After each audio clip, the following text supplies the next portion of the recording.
Assalamualaikum warahmatullahi wabarakatuh.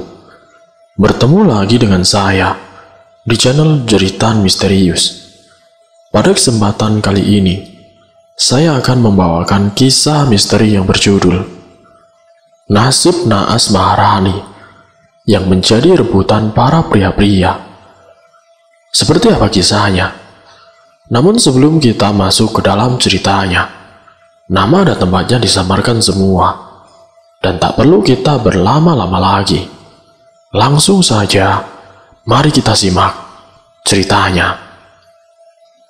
Aktivitas di ladang hampir setiap hari dilakukan oleh Surya, laki-laki yang berusia 25 tahun, yang merupakan anak pertama dari 3 bersaudara. Kini Surya telah sadar, dia harus mencukupi kebutuhan keluarganya. Setelah 3 tahun yang lalu, ayahnya pergi meninggalkan keluarganya karena penyakit yang diderita ayahnya tidak bisa disembuhkan oleh pihak medis rumah sakit. Namun di sela-sela kesibukan itu, terkadang Surya menyempatkan diri untuk pergi ke gunung-gunung yang ada di Jawa Tengah. Sore itu ketika Surya sedang sibuk dengan kopinya di teras, dia melihat Ajeng bersama ibunya sedang berjalan lewat di depan rumahnya. Sepertinya mereka berdua baru saja pulang dari musola, karena terlihat keduanya mengenakan mukena dan membawa sajadah. Ajeng ini adalah anak kepala desa yang sekarang menempuh pendidikan S1 di kota Semarang. Nah, pada suatu hari, Ajeng datang ke rumah Surya dan memberitahunya bahwa ada sebuah komunitas pencinta alam dari kota Semarang yang sedang mengadakan open trip ke Gunung Sumbing. Ajeng memberitahukan kepada Surya dengan tujuan ia ingin mengajak Surya untuk ikut serta dalam acara open trip itu. Mendengar kabar dari Ajeng, Surya keheranan. Sejak kapan Ajeng suka kegiatan pendakian? Karena setahu Surya, Ajeng bukanlah tipe orang yang suka dengan kegiatan alam seperti ini. "Tumben kamu suka dengan kegiatan pendakian?" ucap si Surya. "Iya mas, teman-teman kampus banyak yang ikut, jadi aku pingin ikut." Surya memberitahu pada Ajeng bahwa mendaki gunung itu tidak semudah yang dia bayangkan. Tapi sepertinya niat Ajeng sudah bulat. Hingga akhirnya, Surya ikut serta dalam acara tersebut. Lagi pula Ajenglah yang menanggung semua biayanya. Singkat cerita, tibalah hari pemberangkatan. Surya dan Ajeng berangkat dari rumah, menuju ke titik kumpul di desa tersebut. Sesampainya di titik kumpul, terlihat pesertanya lumayan banyak. Diperkirakan ada sekitar 40 peserta yang sudah berada di titik kumpul. Sembari menunggu peserta yang lain, Surya pun berkenalan dengan peserta lain, yang diantaranya adalah teman kampusnya si Ajeng. Sampai akhirnya, sekitar jam 8 pagi, mereka pun berangkat menuju base camp. Dari semua peserta dibagi menjadi 6 grup. Surya dan Ajeng mendapat grup 4 yang berjumlah 10 orang, yang setengah dari grup tersebut adalah teman kampusnya si Ajeng. Surya dipilih sebagai ketua grup. Setelah grup sudah terbagi, mereka istirahat sambil packing-packing sekalian menunggu habis waktu isya. Dan di situ Surya mengobrol dengan salah satu admin untuk berkenalan dan saling berbagi pengalaman mendaki masing-masing. Dia adalah Mas Nanang dari Jogja.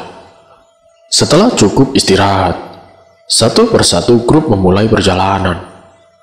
Perjalanan dimulai dari grup 1, disusul grup 2 dan seterusnya. Di grup 4 Surya berjalan di paling depan, yaitu sebagai leader. Disusul dengan 4 orang cowok, 4 cewek dan 2 cowok lagi di barisan belakang. Untuk si Ajeng, dia berjalan di barisan nomor 7. Dan setelah sekitar 1 jam berjalan, sampailah mereka di pos 1.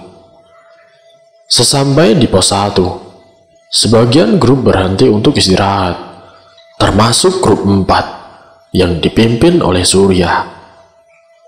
Nah, ketika sedang berhenti, Surya bilang sama Ajeng, "Dek Ajeng, nanti kalau butuh apa-apa, panggil saya saja dari belakang ya."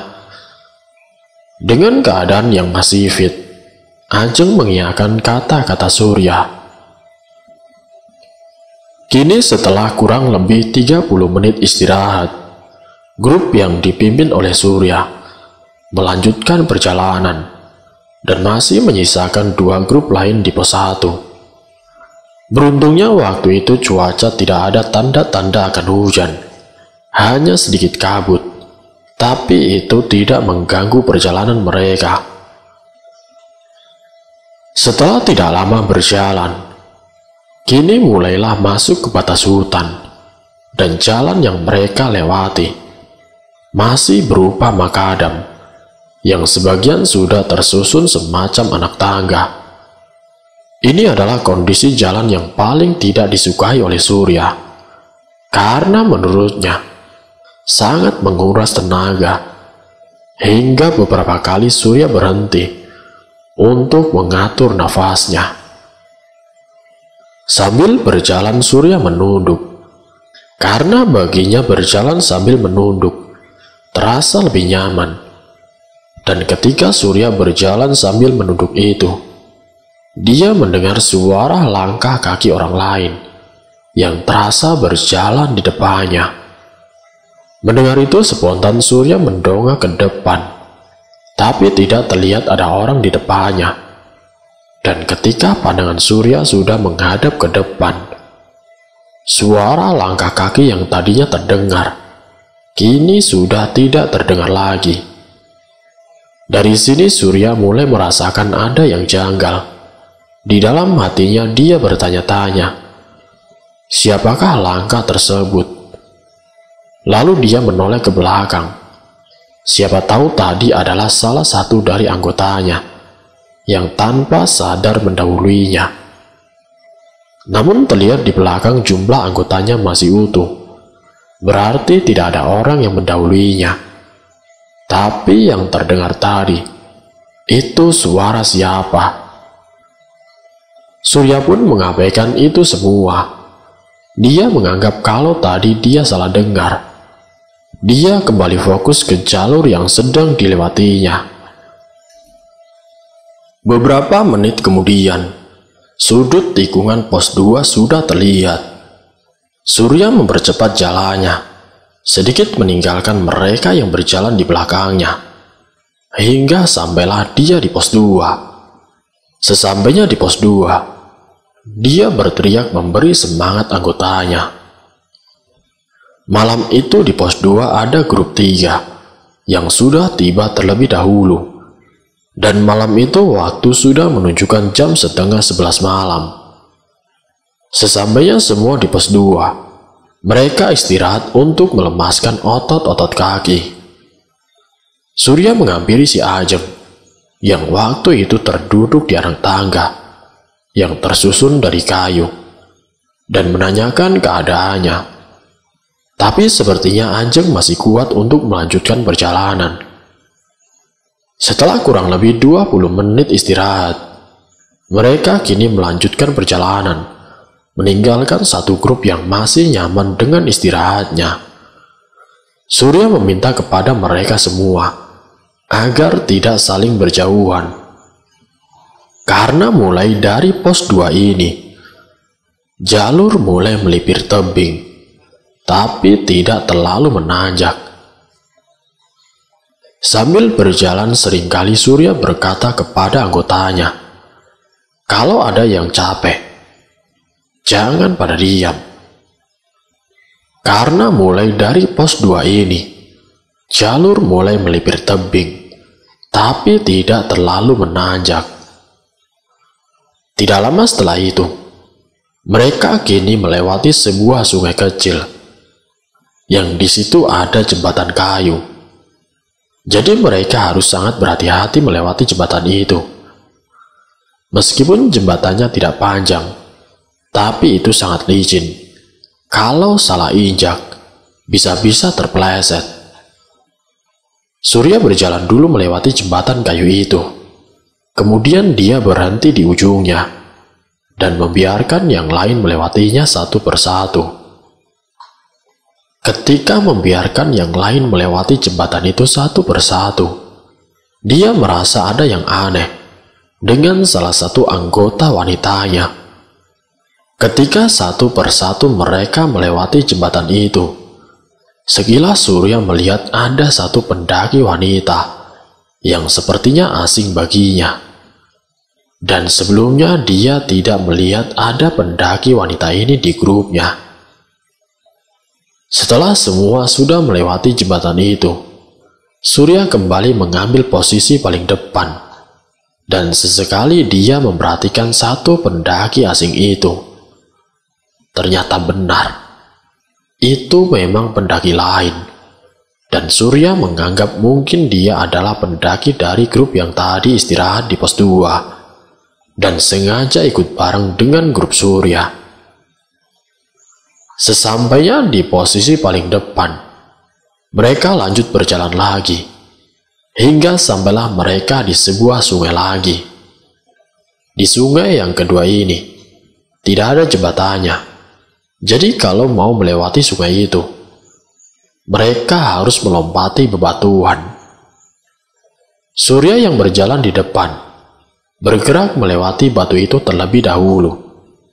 Dan ketika sudah melompat dari batu satu ke batu yang lain, dari arah kanan, samar-samar dia melihat ada seorang wanita yang sedang duduk di atas batu di tengah-tengah sungai.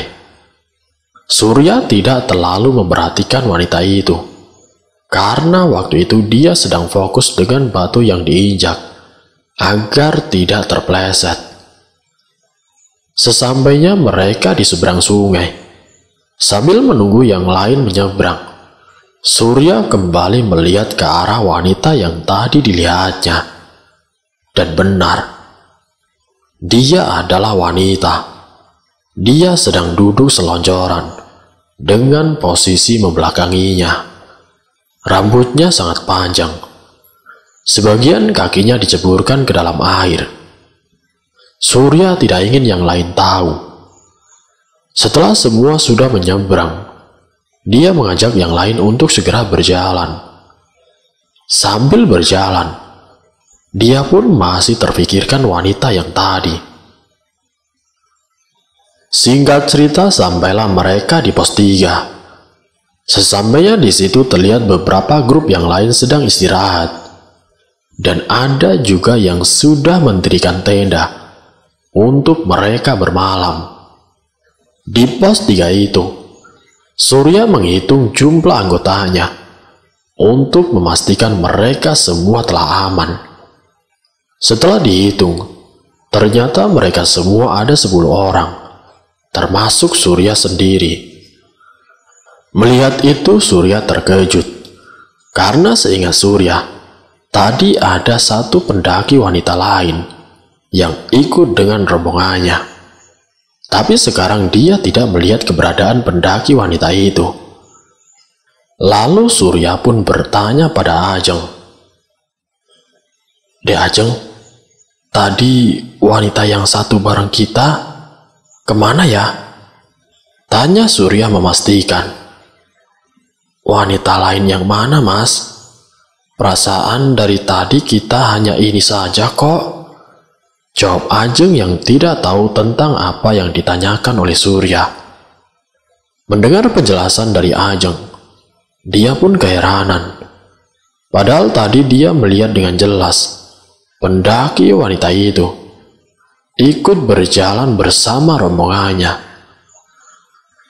Surya mengalihkan pertanyaannya dengan menanyakan kondisi Ajeng, karena dia tidak ingin yang lain memikirkan apa yang ada di dalam pikiran Surya.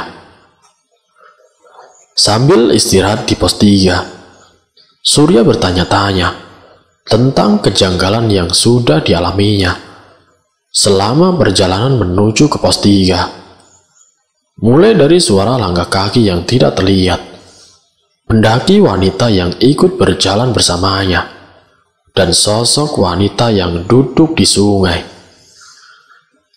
Dirasa cukup istirahatnya, Surya bertanya pada grupnya, akankah melanjutkan ke pos 4? Apa ngecamp di sini saja? Dan mereka pun memutuskan untuk berlanjut berjalan dengan alasan agar besok summitnya tidak jauh-jauh. Kini perjalanan pun kembali dilanjutkan dengan posisi yang sama, yaitu Surya di paling depan. Di perjalanan menuju ke pos 4, Surya masih terus kepikiran tentang wanita itu. Tapi ya sudahlah, kalau memang dia bukan manusia, semoga tidak mengganggu perjalanannya malam ini. Tepat di pertengahan menuju ke pos 4, sayup-sayup Surya mendengar ada suara gong yang dipukul 1 kali, hingga memecahkan konsentrasinya, yang waktu itu fokus ke jalan yang dia lewati. Pertama Surya menganggap mungkin dia salah dengar, tapi suara gong itu berbunyi lagi untuk yang kedua kalinya, hingga membuat Surya keheranan. Sambil berjalan, Surya memasang telinganya untuk kembali mendengarkan suara itu. Dan ternyata benar, suara gong itu berbunyi kembali untuk yang ketiga kalinya, dan suaranya berasal dari arah lembah. Seketika itu bulu kuduknya berdiri, dan di saat yang bersamaan, tiba-tiba Ajeng yang tadinya berjalan di barisan nomor 7 berpindah di belakang Surya dengan raut wajah yang sangat ketakutan. Melihat itu Surya pun bertanya pada Ajeng, "Loh, di Ajeng kenapa?" Ajeng hanya menggelengkan kepala dengan tatapan ke bawah sambil masih terus berjalan.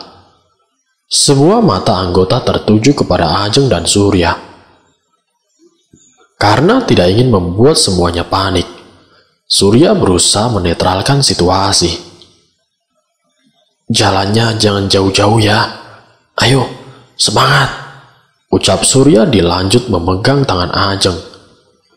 Sebenarnya Surya ingin menanyakan apa yang terjadi pada Ajeng, tapi untuk sekarang waktunya belum tepat. Maka dia menyimpan pertanyaan itu untuk nanti menunggu waktu yang pas untuk menanyakan. Perjalanan masih berlanjut. Terlihat Ajeng sudah lebih tenang dari sebelumnya. Entah dia sudah merasa tenang atau masih ketakutan. Singkat cerita, sampailah mereka di pos 4, tepat pukul 12:30 dini hari.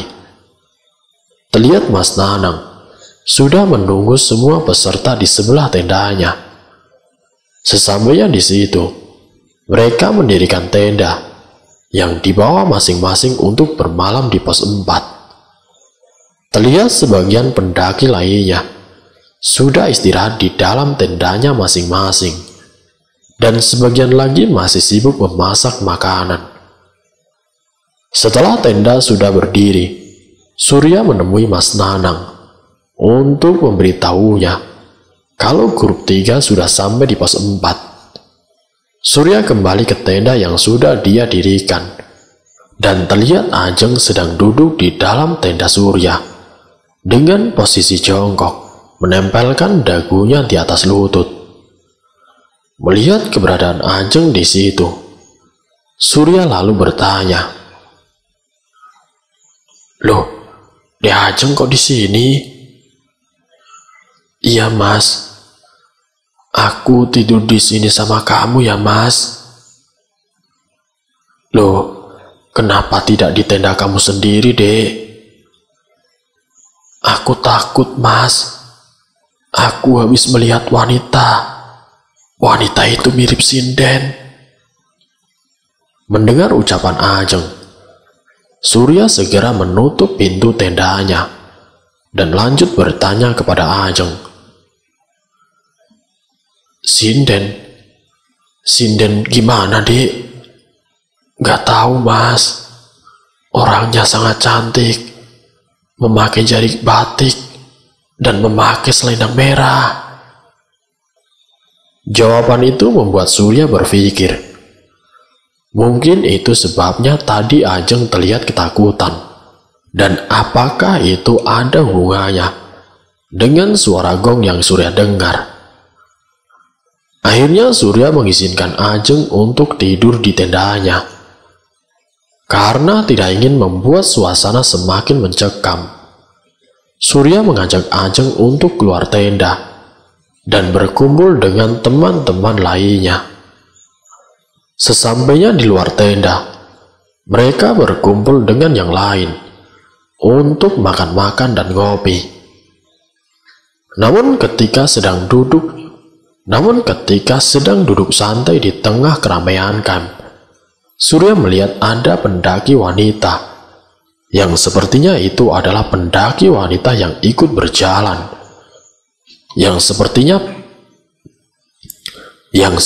itu adalah pendaki wanita yang ikut berjalan dengan rombongannya. Dia sedang duduk selonjoran bersandar di pohon. Karena penasaran, Surya meminta Ajeng untuk tetap di posisi duduknya dan akan menghampiri wanita tersebut. Setelah dihampiri, Surya bertanya kepada wanita tersebut. Permisi, Mbak. Kamu dari grup berapa ya? Dengan suara lembut, pendaki wanita itu pun menjawab. Saya dari grup 5, Mas. Oh, Mbak tadi yang ikut berjalan bareng di grup saya ya? Iya, Mas, benar. Akhirnya Surya menemukan jawaban atas kejanggalan yang tadi sempat dia rasakan, bahwasanya yang berjalan dengan rombongannya memang benar-benar pendaki wanita ini. Setelah itu Surya berpamitan kepada pendaki wanita itu untuk kembali ke tempat Ajeng. Ada sedikit terasa di benak Surya karena dia tidak sempat menanyakan nama pendaki wanita itu. Sesampainya di tempat Ajeng yang sedang duduk, Ajeng bertanya, "Dari mana, Mas?" "Itu tadi ada pendaki wanita yang tadi jalan sama kita." "Yang pas kapan, Mas?" "Yang tadi loh, Dek, yang saya tanya di pos 3. Ternyata dia dari grup 5 yang ikut jalan bareng kita dari pos 2. Dengan nada kaget, Ajeng lanjut berucap, "Yang benar, Mas. Aku tidak melihat ada orang lain yang jalan sama kita. Terus yang di pos 2 itu bukan grup 5, tapi grup 3. Mendengar penjelasan itu, Surya baru ingat. Ternyata benar apa yang dikatakan oleh Ajeng, bahwa yang di pos 2 bukanlah grup 5, melainkan grup 3. Spontan Surya pun kembali melihat ke arah wanita itu, dan ternyata wanita itu sudah tidak ada di tempatnya. Keanehan kembali menghantui si Surya, tapi di depan Ajeng, dia berusaha bersikap tenang. Dia bilang pada Ajeng, "Mungkin aku salah orang, Dek." Malam semakin larut. Terlihat beberapa pendaki yang lain sudah masuk ke tendanya masing-masing untuk mereka istirahat. Surya pun mempersilahkan Ajeng untuk masuk ke dalam tenda dan lalu istirahat. Sedangkan Surya dia masih sibuk dengan kopinya yang belum sempat dia habiskan. Ketika Surya hendak menghabiskan kopi terakhirnya, dia tersentak karena sayup-sayup dia mendengar lagi suara gong yang sama persis seperti yang didengarnya. Dia memasang telinga dan mencoba mendengarkan sekali lagi. Tapi sudah beberapa menit dia memasang telinga. Suara itu sudah tidak terdengar lagi. Lalu di saat yang bersamaan, terlihat pendaki wanita yang tadi ditemui oleh Surya sedang berjalan di antara tenda pendaki lain. Dia melupakan suara gong yang tadi didengarnya dan segera menghampiri wanita itu untuk mencari tahu keanehan yang sudah dia rasakan.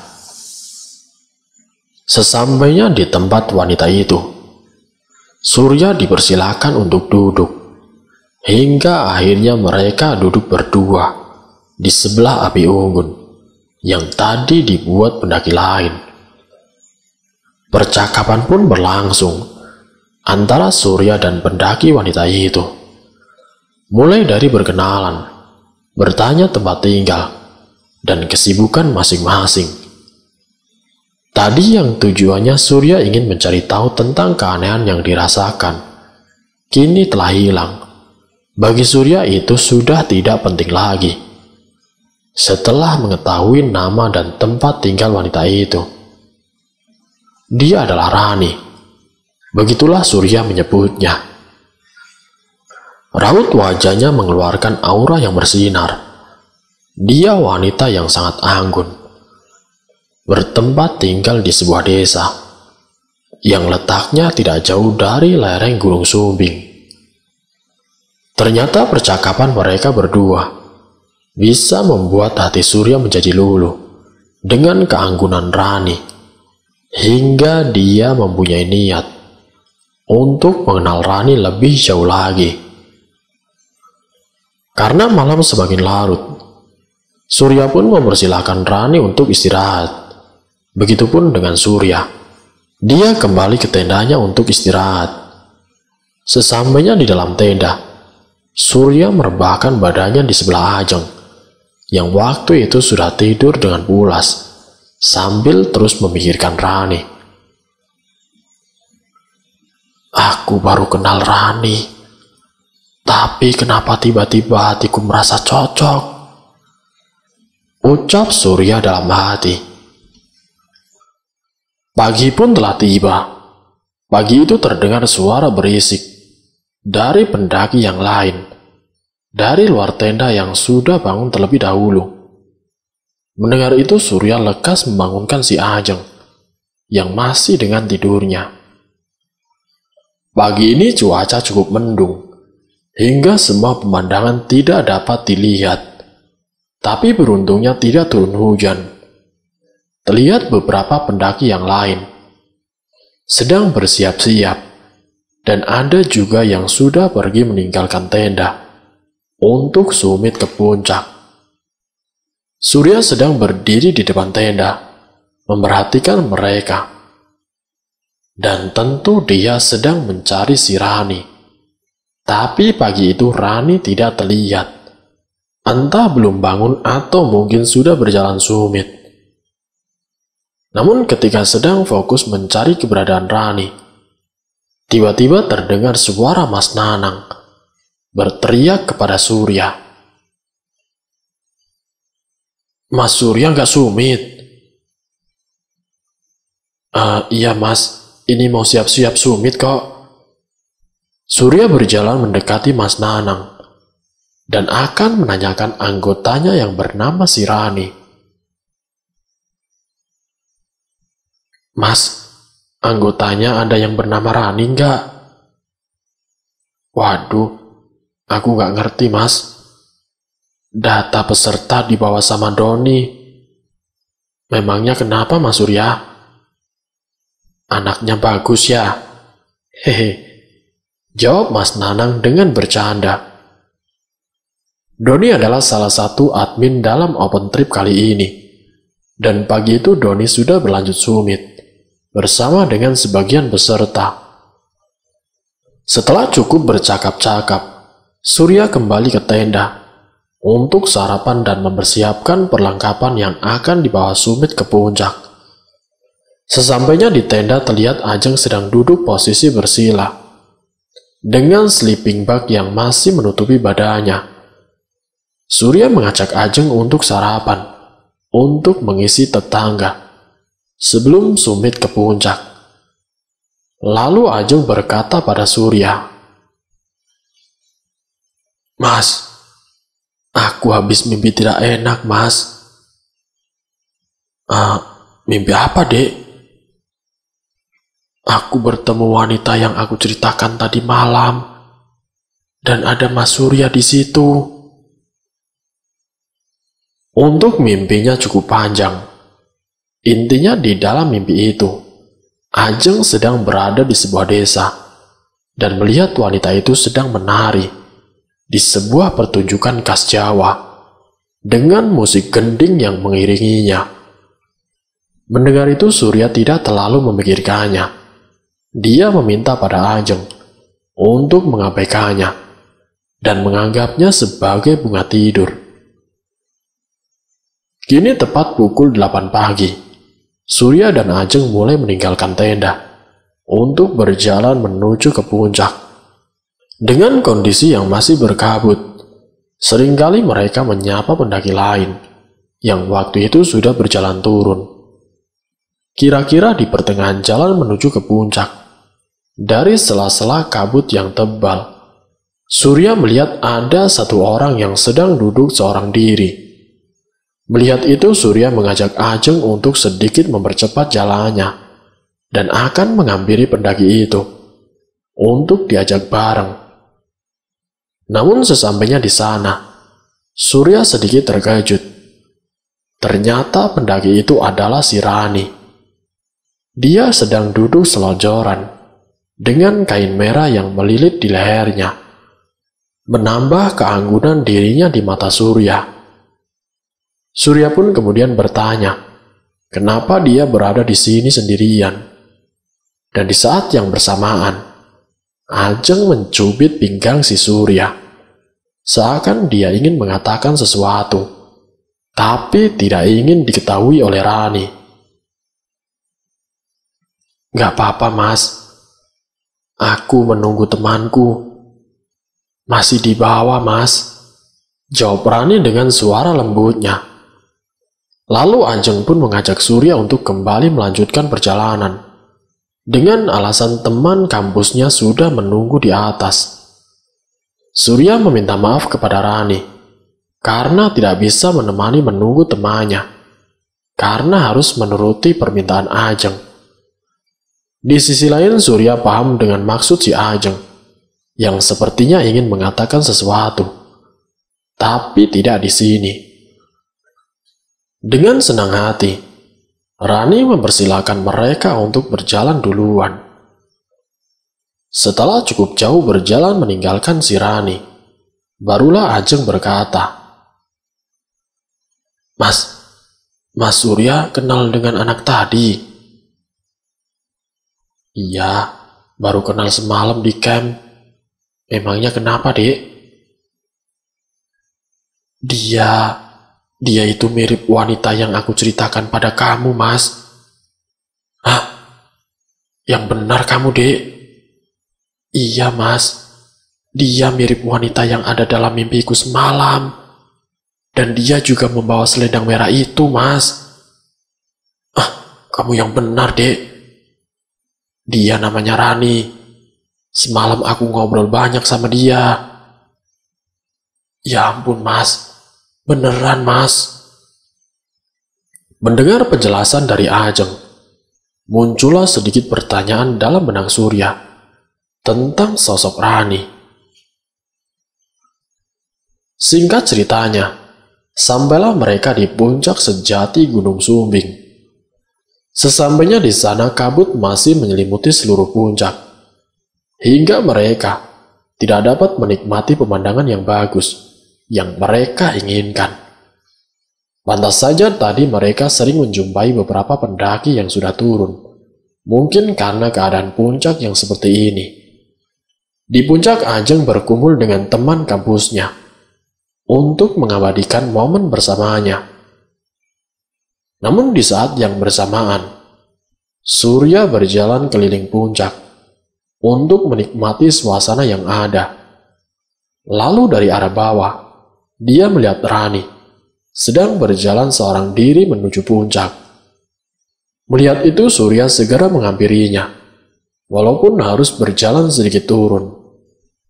Sesampainya di tempat Rani, ia pun berkata, "Loh, Rani, mana teman-teman kamu?" Tanya Surya pada Rani. "Masih di bawah, Mas. Aku tinggal saja, soalnya mereka lama."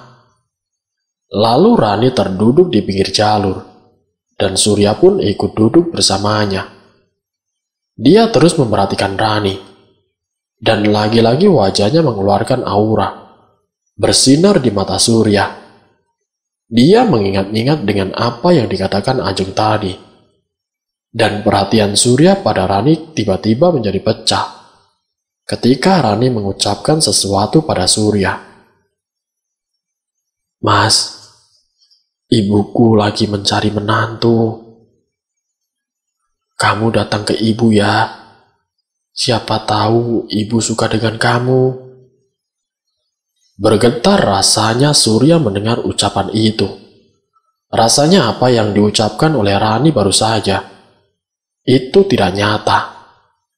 Lalu dia menjawab, "Loh, Rani kan orangnya cantik. Apa tidak punya calon? Soal menantu, ibuku orangnya pilih-pilih, Mas.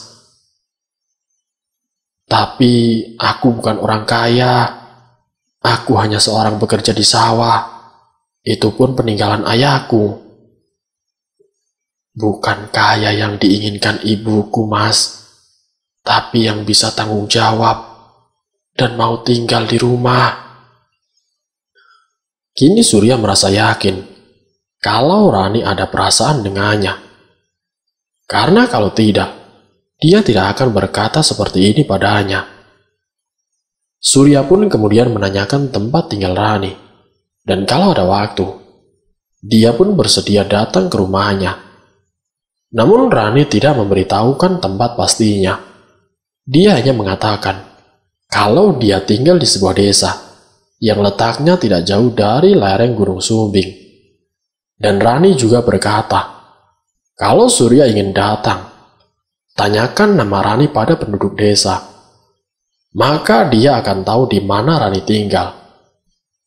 Surya berpikir, baginya Rani adalah orang yang menjaga baik-baik kepribadiannya. Dan perkataan dari Rani itu, Surya menganggap ini adalah sebuah tantangan. Mengingat umur Surya yang sekarang sudah menginjak 28 tahun, dia berniat untuk datang ke rumahnya nanti setelah pendakian ini. Tidak lama kemudian terdengar suara Ajeng berteriak-teriak dari atas, memanggil-manggil nama Surya untuk mengajaknya turun. Surya pun mengajak Rani untuk ikut ke atas, tapi dia memilih untuk duduk di sini, menunggu teman-temannya, dan Surya tidak ingin memaksanya. Akhirnya dia pun berpamitan pada Rani untuk kembali ke atas dan membiarkan Rani tetap di situ. Sesampainya kembali di atas, Ajeng bertanya pada Surya, "Kamu di sana ngapain, Mas?" "Itu, ada anak yang ketemu kita pas naik tadi." Surya pun kemudian mengajak Ajeng untuk kembali berjalan, turun bersama 3 teman kampusnya si Ajeng. Ketika berjalan, terlihat Rani sudah tidak ada di tempatnya. Mungkin dia sudah bertemu dengan temannya dan sedang berada di tempat yang lain. Kabut masih cukup tebal, menghalangi perjalanan turun mereka. Di tengah-tengah perjalanan turun, tiba-tiba dari belakang, salah satu teman kampusnya Ajeng berteriak memanggil Surya. "Mas Surya, ini Ajeng kenapa, Mas?" Spontan Surya menoleh ke belakang, dan terlihat Ajeng sedang melotot terpaku, menatap ke arah jurang. Dengan sigap Surya mendatangi si Ajeng. Beberapa kali dia memanggil-manggil nama Ajeng, tapi tidak ada respon sama sekali. Dia hanya terus melotot ke arah jurang, seperti melihat sesuatu. Surya pun mengarah pandangannya ke arah yang dilihat oleh Ajeng, tapi hanya kabut yang dia lihat. Lalu Surya menutup kedua mata Ajeng dengan satu tangannya. Tidak lama kemudian, Ajeng pun tersadar.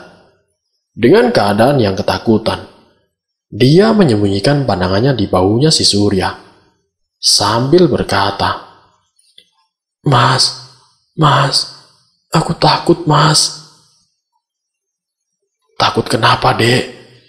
Kamu habis lihat apa?" "Tidak, Mas, tidak mau. Ayo kita cepat pulang. Aku tidak mau di sini, Mas." Surya pun mencoba menenangkan si Ajeng. Begitupun dengan teman-teman Ajeng lainnya. Setelah cukup tenang, perjalanan turun kembali dilanjutkan. Dan kali ini Surya menggandeng puncaknya si Ajeng. Di sepanjang perjalanan, hingga sampai di area camp. Niat Surya ingin bertanya pada Ajeng tentang apa yang dilihatnya. Tapi untuk saat ini, dia memilih menyimpan pertanyaan itu untuk ditanyakan di rumah. Terlihat di area camp sudah sedikit sepi, karena sebagian dari peserta mungkin sudah turun. Surya segera mengemasi barang-barangnya dan membawakan sebagian barang milik Ajeng. Kemudian turun dengan anggota grupnya, yang dari tadi mereka sudah menunggu kedatangan si Ajeng. Setelah barang sudah berkemas dengan rapi, perjalanan turun pun dimulai, masih dengan kondisi yang berkabut. Di perjalanan turun, Surya meminta pada Ajeng untuk berjalan di depannya, dan kali ini Ajeng terlihat sedikit beda. Dia tidak banyak bicara seperti sebelumnya. Melihat Ajeng yang tiba-tiba seperti itu, Surya merasa khawatir. Dia sudah mengira kalau Ajeng habis ditampaki sesuatu, hingga membuat dia seperti ini. Seringkali Surya bertanya tentang kondisi si Ajeng, tapi setiap pertanyaannya, Ajeng hanya membalas dengan menggelengkan kepalanya. Kini di pertengahan antara pos 3 menuju pos 2, tiba-tiba Ajeng menghentikan langkah kakinya, dan pandangannya melotot ke depan. Melihat Ajeng yang seperti itu, Surya kemudian bertanya, "Kamu kenapa, Dek? Ayo jalan, biar cepat sampai bawah." Namun Ajeng tetap dengan posisinya, tanpa menjawab pertanyaan dari Surya. Surya mengikuti arah pandangan si Ajeng, tapi yang terlihat hanya jalan setapak yang mereka lewati. Tidak lama kemudian, tiba-tiba badan Ajeng menjadi lemas, hingga akan terjatuh. Tapi beruntung ada Surya yang dengan sigap meraih badan Ajeng sebelum dia terjatuh. Surya panik melihat keadaan Ajeng yang tiba-tiba seperti itu. Begitupun teman-teman lainnya. Beberapa kali dia mencoba menyadarkan Ajeng, tapi tidak membuahkan hasil. Ajeng masih dengan kondisinya yang lemas. Matanya melotot ke arah depan. Terdengar suara teman-temannya yang saling bersahutan. "Kenapa itu Ajeng? Sepertinya dia kesurupan." "Ah, jangan asal bicara kamu." Lalu salah satu teman kampusnya si Ajeng mendatangi Surya yang masih menahan badan Ajeng agar tidak jatuh. Dia berucap pada Surya, "Mas Surya, di puncak, tadi Ajeng bilang kepadaku, katanya dia didatangi orang yang seperti sinden. Terus dia mau diajak, tapi tidak tahu kemana. Makanya dia cepat-cepat mengajak turun, Mas." Mendengar penjelasan itu, Surya berpikir, apa itu sinden yang dimaksud kemarin? Beberapa saat kemudian, akhirnya Ajeng telah sadar. Dengan sendirinya, tapi masih dengan keadaan yang ketakutan. Setelah Ajeng sadar, Surya pun bertanya pada Ajeng, "Dek Ajeng, sebenarnya kamu lihat apa?" Masih dengan keadaan yang ketakutan, Ajeng lalu menjelaskan, "Rani, Mas. Rani teman kamu." "Di mana ada Rani, Dek?" Ajeng hanya dengan keadaan yang ketakutan dan tidak menjawab pertanyaan Surya. Mendengar perkataan Ajeng barusan, Surya kemudian berpikir, ada apa dengan Rani? Apa terjadi sesuatu dengannya? Lalu teman-teman Ajeng mengajak untuk kembali melanjutkan perjalanan dengan tujuan agar segera sampai di base camp.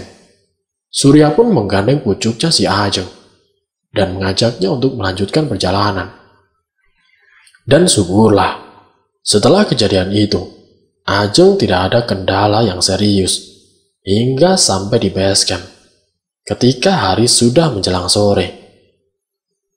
Sesampainya di base camp, mereka bertemu dengan Mas Nanang. Melihat keadaan Ajeng yang sepertinya tidak sehat, dia bertanya pada Surya, tapi Surya tidak memberitahu kejadian yang sebenarnya pada Mas Nanang. Surya pun segera berpamitan dengan Mas Nanang, selaku salah satu admin yang dia kenal, untuk kembali pulang. Singkatlah, sampailah di kampung halaman.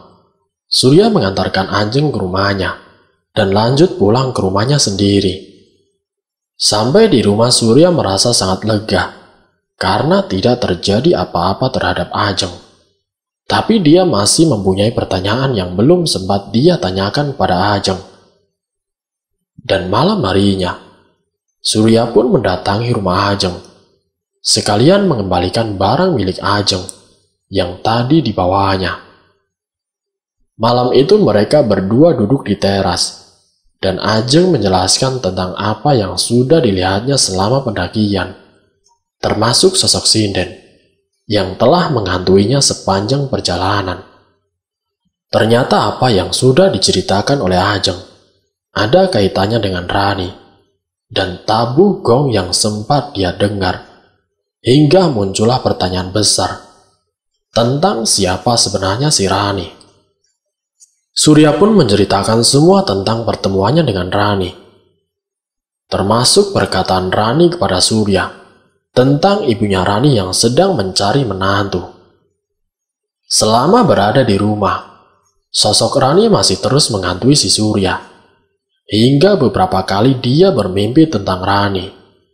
Rasa penasaran Surya kepada Rani kini semakin menjadi-jadi, hingga akhirnya dia memutuskan untuk datang ke desa, tempat tinggal yang pernah Rani katakan. 7 hari setelah pendakian ke Gunung Sumbing, Surya pun pergi ke desa yang letaknya tidak jauh dari lereng Gunung Sumbing bersama si Ajeng, karena Ajeng juga ikut penasaran tentang siapa sebenarnya si Rani. Sesampainya di desa tersebut, mereka bertanya kepada beberapa petani yang waktu itu terlihat pulang dari ladang. Tapi di antara petani itu, tidak satupun yang mengenal nama Rani. Mereka pun tidak menyerah begitu saja. Beberapa rumah di desa itu mereka datangi untuk menanyakan hal yang sama. Dan ada satu rumah yang penghuninya tahu dengan yang namanya si Rani. Datanglah mereka ke rumah si Rani. Tapi itu bukan Rani yang mereka ingin temui. Lalu ada salah seorang yang menyarankan Surya dan Ajeng untuk menanyakan itu kepada kepala dusun setempat. Akhirnya mereka pun pergi ke tempat bapak kepala dusun. Sesampainya di sana, ternyata beliau sedang tidak ada di rumah. Jadi terpaksa mereka harus menunggunya sampai beliau pulang. Setelah 30 menit menunggu, akhirnya beliau pun telah datang dan mereka dipersilakan untuk masuk. Di ruang tamu, Surya bertanya dan menceritakan tentang Rani yang dia temui di Gunung Sumbing waktu itu. Mendengar cerita dari Surya, Bapak Kepala Dusun terlihat sedikit terkejut. Lalu beliau mengatakan tentang siapa sebenarnya si Rani. Ternyata Rani memang warga kampung sini. Namanya adalah Maharani. Dia anak tunggal, cantik dan mahir dalam menari. Sampai banyak laki-laki yang menginginkan si Rani untuk menjadi istrinya. Tapi nasib Rani menderita, karena ibunya tidak ingin Rani mempunyai suami orang biasa. Sampai suatu ketika, ada lelaki yang mempunyai dendam pada Rani dan juga keluarganya. Sampai akhirnya, dia menggunakan ilmu hitam untuk membuat Rani dan juga keluarganya menderita. Hingga akhirnya Rani dan juga keluarganya meninggal dunia karena ilmu hitam tersebut. Mendengar penjelasan dari Bapak Kepala Dusun, mereka sangat shock, terutama si Surya. Dia merasa antara sedih dan juga kasihan. Sedih karena ternyata Rani yang dia kenal itu bukan Rani yang sebenarnya. Dan kasihan karena mendengar nasib Rani yang seperti itu. Jadi kesimpulannya, Rani itu mempunyai nama Maharani. Dia orangnya sangat cantik dan pandai menari. Sampai-sampai banyak orang yang menginginkan dirinya sebagai istrinya. Tapi ibunya Maharani tidak ingin dia mempunyai suami orang biasa. Dalam artian yang diinginkan ibunya adalah laki-laki yang bisa memahami keadaan keluarganya. Karena Maharani adalah putri satu-satunya yang hanya tinggal bersama ibunya. Tapi nasib berkata lain.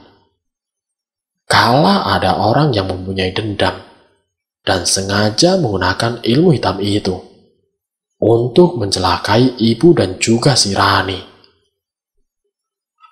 Dan selesai. Itulah kisah yang dialami oleh si Surya. Semoga dari kisah ini kita dapat mengambil hikmah dan juga pelajarannya.